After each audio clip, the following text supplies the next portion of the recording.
खंड की सीरीज है जिसका आज हम लोग अगला पार्ट करेंगे, जहां पर आप लोगों का जो मैक्सिमम इस समय मैं इंटरेस्ट देख रहा हूं वो है स्काल्पिंग। ठीक है, स्काल्पिंग को लेकर मेरे पास बहुत रिक्वेस्ट है कि स्काल्पर्स के लिए क्या होना चाहिए, स्काल्पिंग जब करनी हो तो प्राइस को कैसे ट्रेड करते हैं और स्काल्पिंग के रूल्स क्या हैं और क्या क्या चीज़ें हमको ध्यान रखनी होती हैं जब हम स्काल्पिंग कर रहे होते हैं और स्काल्पिंग का अर्थ क्या होता है। समझिए, एक एक पॉइंट को मैं क्लियर करूंगा और एक सेटअप मैं आपको बताऊंगा जो पूरी तरीके से इस बाजार को लेकर बेनिफिशियल है। बस आपको उस प्राइस पर बिलीव करना है, मेरे बताए गए लॉजिक्स को समझना है और लॉजिक्स आपको अगर क्लियर हो गए तो आपको इस प्रोजेक्शन पर इतना, इस सेटअप पर इतना भरोसा होगा कि आप यकीन कीजिए अगले आने वाले जितने भी महीने साल होने वाले हैं आप इस सेटअप के पूरी तरीके से मुरीद होंगे। समझिए, स्काल्पिंग क्या होती है, पहले तो हमको वो जानना बहुत ज़रूरी है। स्काल्पिंग का अर्थ होता है कि वो ट्रेडर जो पूरे सेशन बाजार में अगर 6 घंटे दिन का बाजार खुल रहा है तो 6 घंटे में 5 घंटे इंतज़ार करे या 6 में से 5.5 घंटे इंतज़ार करे, लेकिन जब ट्रेड करे तो ट्रेड में बस उसको 3 से 4 मिनट या 5 मिनट मैक्स रहना होता है। ये मैक्स टाइम ड्यूरेशन है। कभी कभी आपको 2 या 3 minute max to max, average जो टाइम रहेगा वो 2-3 मिनट में आपको कोई ना कोई एग्जिट मिलना तय होता है। ठीक है, स्काल्पिंग का सीधा सा अर्थ है कि बहुत छोटे समय के मोमेंटम को जब आप कैच करने लगे, जब आपको ये समझ आ जाए कि कोई प्राइस अपने सपोर्ट के पास आया, यहां से एक पुल बैक लेगा, तो आपको ट्रेंड का कोई मतलब नहीं, वहां पर आपको सिर्फ उस पुल बैक को ट्रेड करना आना चाहिए। जब कोई प्राइस अपने रेजिस्टेंस के पास पहुंचा, आपको पता है यहां से रिट्रेसमेंट आएगा, तो प्रीवियस ट्रेंड क्या है इससे आपको कोई फर्क नहीं पड़ता, आपको बस इस रिट्रेसमेंट को किसी तरीके से ग्रैब करना आना चाहिए, वो अपॉर्चुनिटी आपको लेनी आनी चाहिए। तो स्काल्पिंग में एक बात बहुत क्लियर हो गई, स्काल्पिंग में हमारे एसएल एरिया बहुत छोटे होने चाहिए। ठीक है, अच्छा, एक तकलीफ तो यहीं पर आ गई पहले जब मैंने कहा स्टॉप लॉस एरिया छोटा होना चाहिए। क्यों आ गई तकलीफ बताइए? एसएल एरिया तब छोटा होगा जब आपका टाइम फ्रेम 5 मिनट है या 10 मिनट है। तो सोचिए, आज की ही अगर मैं 5 या 10 मिनट के टाइम फ्रेम की बात करूं, यहां पर आ जाइए, तो आप देखेंगे तो आपको पता लगेगा कि एक एक कैंडल का, इस कैंडल का फॉर्मेशन 46,000 से लेकर 45,700, इस एक कैंडल का फॉर्मेशन 46,110 से लेकर 46,265 तक। जब एक एक कैंडल के फॉर्मेशन 180 पॉइंट के हैं तो मेरा एसएल एरिया कैसे छोटा होगा? क्योंकि जब स्काल्पिंग होती है तो आपके कभी टारगेट्स 50 पॉइंट, कभी 70 पॉइंट, कभी 100, कभी 120 और कभी मोमेंटम चला तो 300, 400 पॉइंट तक हम लोग ले लेते हैं। तो स्काल्पिंग में इतना बड़ा स्टॉप लॉस तो हम लोग नहीं ले सकते। तो पहला काम जो हमको करना होगा यहां पर, पहला काम क्या है कि टाइम फ्रेम का डिसाइड करना कि हमको स्काल्पिंग के लिए किस टाइम फ्रेम को ट्रेड करना है। देखिए, स्काल्पर का अगर आप कोई मुझसे समानार्थी शब्द पूछेंगे, सिनोनियम, तो मैं आपको बस एक बात बोलूंगा, स्काल्पर सर चोर होता है। ध्यान से सुन लीजिए, देखिए स्काल्पर क्या होता है? चोर होता है। वो बाजार में से पैसा लेकर भाग जाता है, रुकता नहीं है। आपको पैसा मिला, तुरंत बाहर निकलिए। पोजीशन एग्जीक्यूट हुआ, प्रॉफिट में आया, एग्जिट। पोजीशन एग्जीक्यूट हुआ, प्रॉफिट में आया, एग्जिट। बहुत देर किसी भी हाल में किसी भी पोजीशन में हम इंतजार नहीं कर सकते। ये स्काल्पर का काम है। अब स्काल्पिंग के लिए हमको एग्जैक्ट एंट्री पॉइंट, देखिए जब बैंक निफ्टी का इंडेक्स एक कैंडल 300 पॉइंट के बना रहा हो, ऐसे समय में 5 मिनट में 300 पॉइंट का जिस प्राइस में मोमेंटम आ रहा हो, ऐसे प्राइस में 40-50 पॉइंट्स के एसएल प्लान करना। इंडेक्स में जब आप स्ट्राइक प्राइस कॉल या पुट बाई करेंगे इसके अकॉर्डिंग, तो वो एसएल आपका 5 पॉइंट, 8 पॉइंट या मैक्स टू मैक्स 10 पॉइंट, इससे बड़ा स्टॉप लॉस नहीं होता है। उसके अगेंस्ट में टारगेट आपको कभी 30 पॉइंट मिल गया, कभी 40, कभी 50 ऐसे मिलता है। ठीक है, तो हमको क्या करना है कि इतने छोटे स्टॉप लॉस के साथ काम करना है। 40-50 पॉइंट, ये भी ज्यादा बोल रहा हूं, कभी कभी 20-20 पॉइंट का बैंक निफ्टी में स्टॉप लॉस जाएगा। और जब इतना छोटा आपका एसएल एरिया होगा तो उसके लिए एक चीज बहुत जरूरी हो जाती है, क्या? कि वो जो एसएल एरिया तभी छोटा हो सकता है जब आपकी एंट्री परफेक्ट हो, जब आप बिल्कुल प्राइस को उसके टॉप पर पकड़ लें या जहां से मोमेंटम की शुरुआत हो वहां पकड़ लें या बॉटम पे पकड़ लें, तभी एसएल एरिया छोटा होगा। उसके अलावा तो कोई कारण है नहीं। तो हमको एक ऐसा प्राइजेक्शन सेटअप चाहिए जहां पर स्टॉप लॉस एरिया को बहुत छोटा रखा जा सके, हमारी एंट्रीज लगभग परफेक्ट हो कि जहां एंटर करें वहीं से प्राइस का मोमेंटम की शुरुआत हो जाए। ठीक है, और टारगेट एसएल के अकॉर्डिंग 1:4। ध्यान रखिए, मैं 1:2 की बात नहीं कर रहा हूं। आप स्काल्पर है सर, स्काल्पर का काम है कि 1 रुपए का मुनाफा, 1 रुपए का रिस्क कहीं ले रहा है तो कम से कम 4 रुपए कमाएगा, इससे पहले तो मानेगा नहीं। क्यों? वो 1 रुपए का रिस्क बहुत छोटा लेता है। 20-25 पॉइंट का रिस्क लिया, 80-90 पॉइंट 100 पॉइंट मिले तुरंत बाहर, तो 4-5 गुना तुरंत मिलता है। ठीक है, तो देखिए इसके लिए सबसे पहला जो हमको काम करना होगा, उसके लिए हमको अपने टाइम फ्रेम को बहुत अकॉर्डिंगली डिसाइड करना होता है। देखिए मैं पर्सनली आपको बताऊं तो अगर आप 30 सेकंड का टाइम फ्रेम यूज करें, क्या कह रहा हूं, 30 second time frame. 30 second time frame क्या होता है समझिए, यहां पर ये मैं आया और यहां पर देखिए ये सेकंड्स लिखे हैं, मैंने 30 सेकंड के टाइम फ्रेम पर क्लिक किया। अच्छा, अब कुछ लोग बोलेंगे कि मेरे जो भी मैं चार्ट यूज कर रहा हूं ट्रेडिंग व्यू का, उसमें 30 मिनट के टाइम फ्रेम का ऑप्शन ही नहीं है। तो मैं आपको एक बात बोलता हूं सर, नीचे डिस्क्रिप्शन में आपके पास जो मैं ये डीमेट यूज कर रहा हूं, ये धन का डीमेट है, इसका लिंक मिलेगा, उस लिंक से अपना डीमेट ओपन कर लीजिए, वहीं पर ट्रेड्स कीजिए। ये सारी सर्विसेज आपको फ्री ऑफ कॉस्ट देता है, जो प्रीमियम टेलीग्राम का सब्सक्रिप्शन लेने पर आपको मिलती है, मुफ्त में मिलती है, कोई पैसा नहीं देना है इनको। ठीक है, तो यहां पर आपको 30 सेकंड का विकल्प भी, ऑप्शन भी मिलेगा, 15 सेकंड का भी मिलता है, 5 सेकंड का भी। अब देखिए जितना छोटा टाइम फ्रेम होता है बाजार में, उतने ज्यादा हमारे चांसेस होते हैं किसके, एसएल हंटिंग के। स्टॉप लॉस हंटिंग जरूर होगी, जितना छोटा टाइम फ्रेम हो जाएगा उतनी छोटी एसएल हंटिंग अब होती रहेगी। देखिए पहली चीज हमको डिसाइड करनी है कि इतने छोटे टाइम फ्रेम पर बिलीव कैसे किया जाए, भरोसा कैसे किया जाए। तो मैं भरोसा करता हूं छोटे टाइम फ्रेम पर नहीं, मैं भरोसा करता हूं प्राइस के खरीदने बायर और बेचने वाले सेलर के औसत प्राइस पर। देखिए ध्यान से सुनिए, यहां पर हमको कुछ एवरेजेस को इंप्लीमेंट करना होगा। मैं क्या बोलता हूं कि किसी भी प्राइस में जब आप ट्रेड करें तो आपके लिए जो इनिशियल लेवल पर सबसे महत्वपूर्ण चीज है वो पता है क्या है, लास्ट के आधे घंटे के प्राइस का मोमेंटम, उसका स्ट्रक्चर और उसका औसत। 3 का आंकड़ा बहुत महत्वपूर्ण होता है, मैंने कई बार आपको बताया। 30 का आंकड़ा, 3 का आंकड़ा, पिछले 3 दिन का प्राइस एक्शन जैसा हुआ होगा वही प्राइस कहीं ना कहीं आज के सेशन को रिपीट करते हुए आगे बढ़ता है, बताया ना, वही सेटअप्स बन रहे होंगे, वही प्राइस खुद को रिपीट कर रहा होगा। 3 बार सपोर्ट को रिटेस्ट किया जाता है, उसके बाद प्राइस वो ब्रेक होने की संभावना बढ़ जाती है। 3 बार रेजिस्टेंस को टेस्ट किया जाता है, उसके बाद प्राइस के ब्रेकडाउन होने की पॉसिबिलिटी बढ़ जाती है। तो 3 का आंकड़ा बहुत महत्वपूर्ण है। इसी तरीके से मैंने कहा लास्ट 30 मिनट का अगर आप स्ट्रक्चर देखें प्राइस का और उसका मोमेंटम देख लें, और अगर आप आखिरी के 30 मिनट का औसत निकाल पाए, तो इससे बेहतर आपके पास कोई चीज नहीं।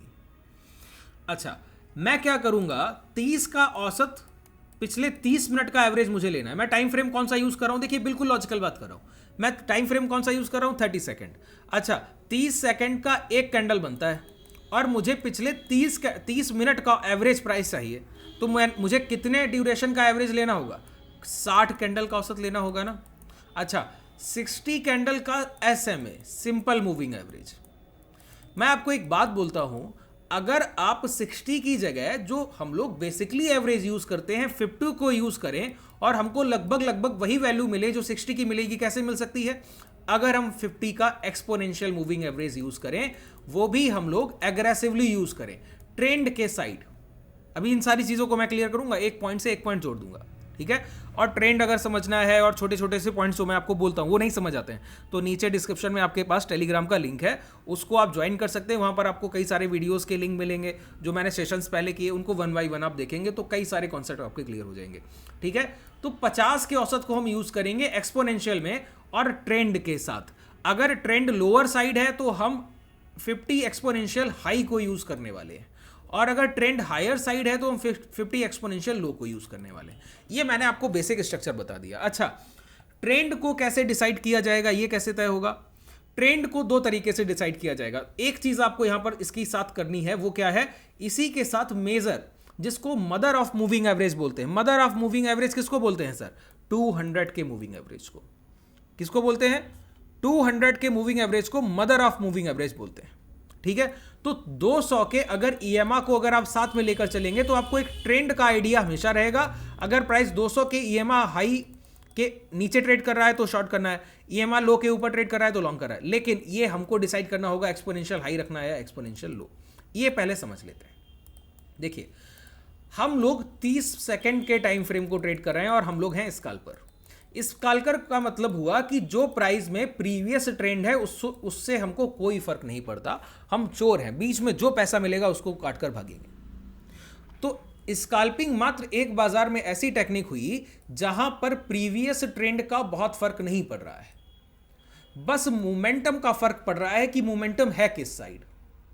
अच्छा, मोमेंटम कैसे तय होता है जरा ये समझिए, ध्यान से सुनिएगा, एक एक पॉइंट को मैं अब क्लियर करूंगा। देखिए, कोई प्राइस 46,000 और 45,800 इस 200 पॉइंट के जोन में ट्रेड कर रहा है, ठीक है, और ये 5 मिनट के टाइम फ्रेम में आपने आइडेंटिफाई किया कि प्राइस एक जोन को ट्रेड कर रहा है। ये साइडवेज मार्केट है, 200 पॉइंट का जोन है।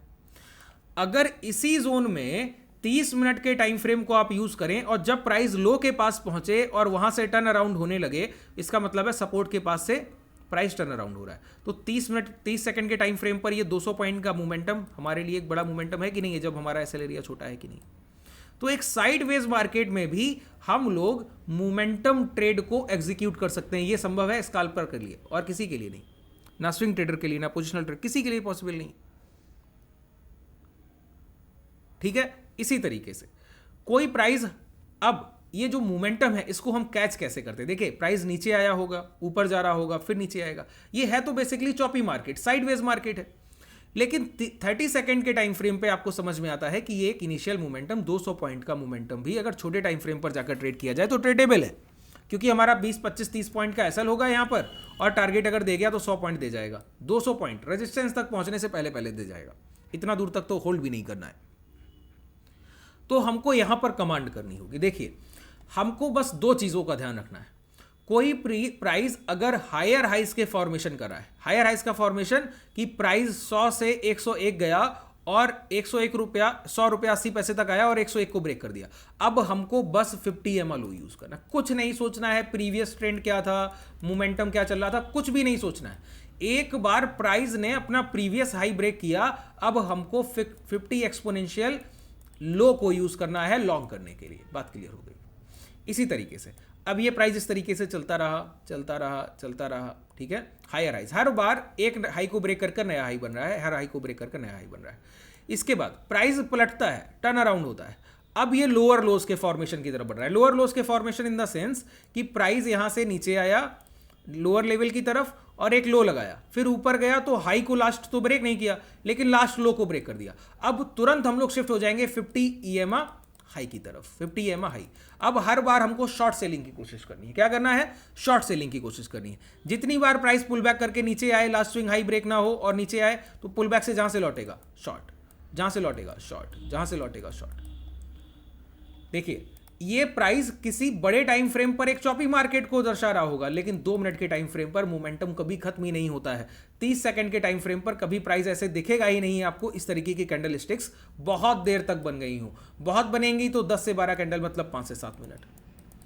बहुत देर बनेंगी तो मैं कहता हूं 20 मिनट। 20 मिनट का मतलब हो गया 40 कैंडल। 40 कैंडल का कंसोलिडेशन बहुत बड़ा कंसोलिडेशन होता है 30 सेकंड के टाइम फ्रेम के लिए। रेयर केस है कहीं देखने को मिले। तो हमको हमेशा कोई ना कोई फर्दर ट्रेंड एक मिल ही रहा होगा जिसमें प्रीवियस ट्रेंड को हमको कोई वरीयता नहीं देनी। जिधर प्राइस ने हाई ब्रेक किए या लो ब्रेक किए, अगर हाई ब्रेक कर बढ़ रहा है तो 50 EMA लो, और लो ब्रेक कर बढ़ रहा है तो 50 EMA हाई, बस इतना ध्यान रखना है। जैसे अब चलते हैं प्राइस पर, ठीक है। अब देखिए प्राइस ने क्या किया, ये हायर हाइस का फॉर्मेशन है, देखिए हायर हाइस का फॉर्मेशन है, ठीक है। तो यहां पर क्या यूज होना चाहिए था? 50 EMA लो। अब ये लोअर लोस का फॉर्मेशन है। आज मैं इसका एक कॉन्सेप्ट बता पा रहा हूं।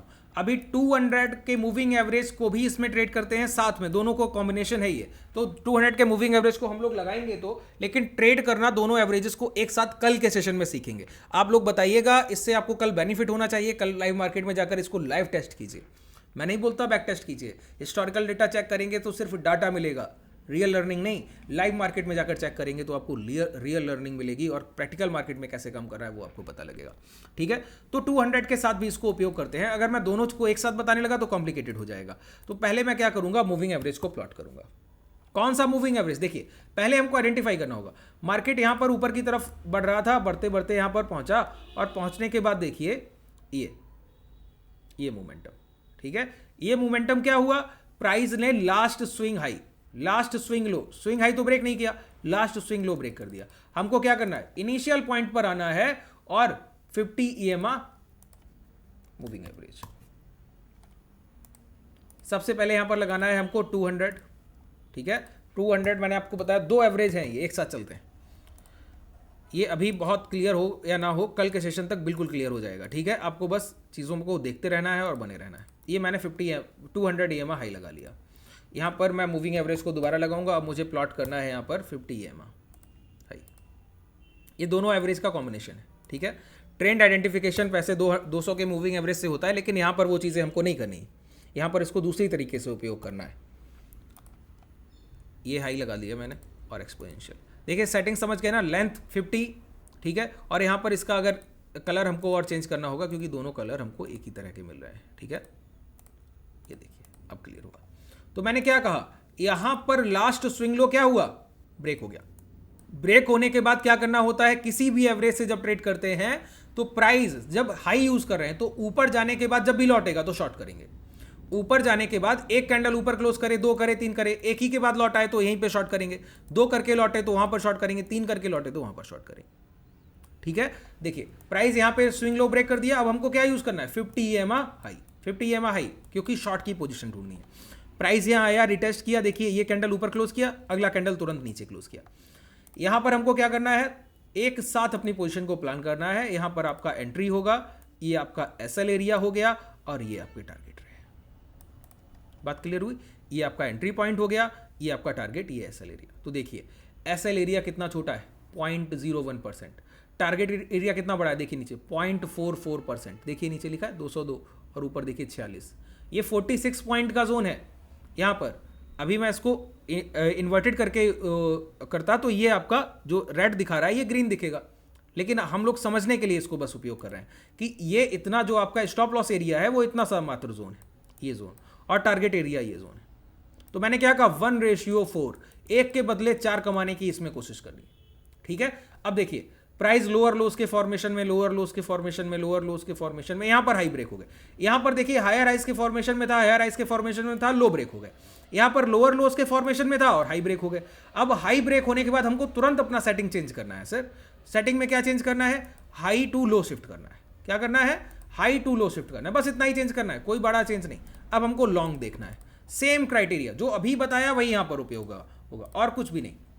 देखिए प्राइस ऊपर गया, यहां पर टर्न अराउंड हुआ, यहीं पर आपकी एंट्री हुई, ये प्राइस ऊपर की तरफ बढ़ रहा है। सिंपल, इतना सिंपल जब आप प्राइस एक्शन को यूज कर लें तब आप समझ लीजिए कि इससे बेहतर आपकी ट्रेडिंग नहीं हो सकती, ठीक है। हर बार की बात है, एक बार के लिए नहीं, हर बार के लिए, ठीक है। जितनी बार आप इसको ट्रेड करेंगे उतनी बार ये आपको प्रॉफिट्स देता है। अब इसके आगे कल 200, जैसे ये 200 को क्रॉस कर रहा है, यहां भी 200 को नीचे की तरफ क्रॉस कर रहा है, यहां भी 200 को ऊपर की तरफ क्रॉस कर रहा है। तो इस क्रॉस को हम लोग कैसे ट्रेड करेंगे, यहां से आइडेंटिफाई हो जाए, और दोनों के कॉम्बिनेशन को एक साथ कैसे यूज करना, ये हम लोग कल के सेशन में समझ लेंगे, ठीक है। आज के लिए जितनी चीजें मैंने बताई हैं, इनमें कहीं भी आपको कोई कंफ्यूजन रह गया हो, कोई चीज़ क्लियर ना हुई हो तो कमेंट सेक्शन में बताइएगा। आप हमसे जुड़ना चाहें तो डिस्क्रिप्शन में आपके पास टेलीग्राम व्हाट्सएप ग्रुप का लिंक है, उससे जुड़ सकते हैं। और ये 30 सेकंड 15 सेकंड के टाइम फ्रेम को अगर आप उपयोग करना चाहते हैं तो डिस्क्रिप्शन में ही आपके पास धन के डीमेट का, जो डीमेट मैं ये यूज़ कर रहा हूँ, इसका भी लिंक है, इसको भी आप ओपन कर सकते हैं। धन्यवाद।